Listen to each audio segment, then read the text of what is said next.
안녕하세요, 여러분. 2026년 부동산 세제 개편안, 요즘 얘기 참 많죠? 복잡하고 머리 아픈 세법 개정안, 오늘 제가 핵심만 딱 짚어서 여러분의 소중한 자산을 어떻게 지켜야 할지 아주 명쾌하게 풀어드릴게요. 이 복잡한 세금 미로 속에서 살아남는 법, 바로 시작하겠습니다. 오늘 우리가 살펴볼 내용인데요. 개편안의 핵심 철학부터 시작해서 1주택자, 다주택자, 비사업용 토지가 어떻게 달라지는지 보고요.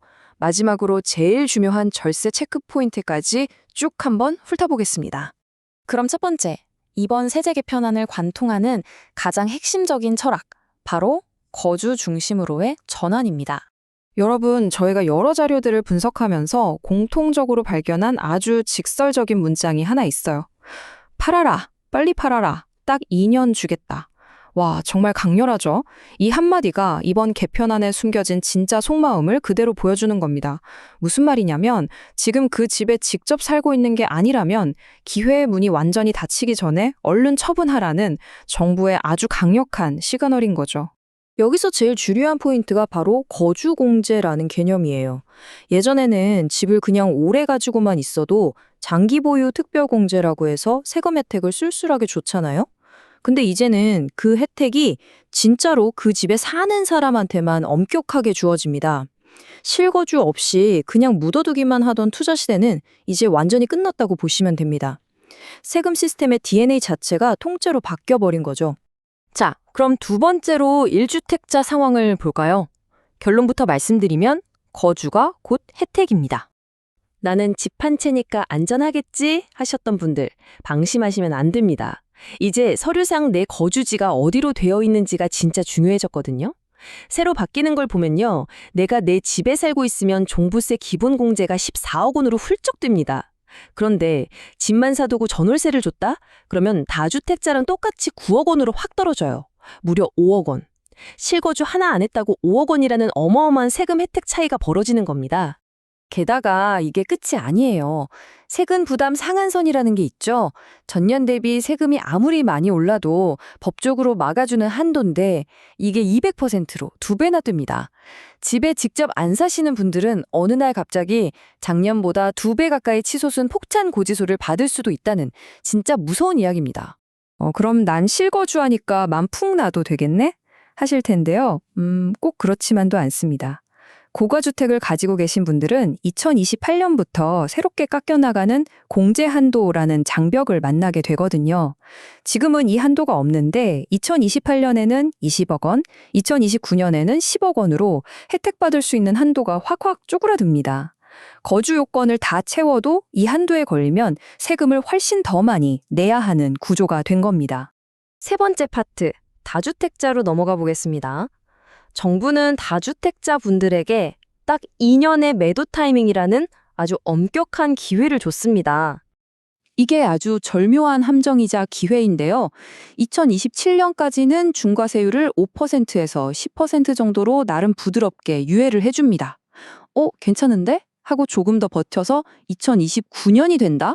그러면 기존에 있던 그 무시무시한 20%, 30%짜리 징벌적 세율이 다시 철컥하고 제자리로 돌아와 버립니다. 타이밍 싸움이 엄청 치열해지겠죠?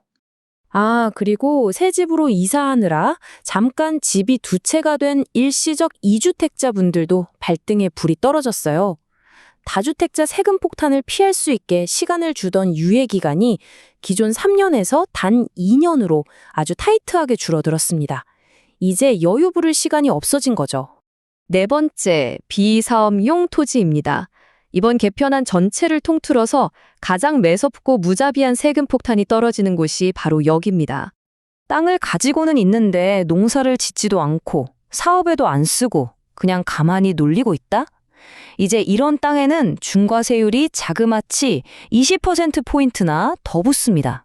예전보다 딱 2배 높아진 페널티예요. 그냥 가만히 쥐고만 있는 것에 대한 엄청난 비용을 청구하겠다는 거죠. 설상가상으로 기존에 쏠쏠하게 받던 최대 30%짜리 장기 보유 축별공제 혜택도 아예 제로로 완전히 사라집니다. 그러니까 혜택은 싹 다 뺏기고 세금은 2배로 내는 아주 지독한 원투펀치를 맞게 되는 겁니다. 쓰지 않는 땅 깔고 앉아 계신 분들은 진짜 대비 단단히 하셔야 합니다. 자, 이제 마지막 5번째 절세 체크포인트입니다. 이렇게 거대한 세금 쓰나미가 몰려오고 있는데 내 자산 지키려면 실질적으로 어떻게 움직여야 할까요? 우리에게 남은 결정적인 절세 골든타임을 한번 정리해보죠. 2026년에 이 새로운 룰이 시작되고요.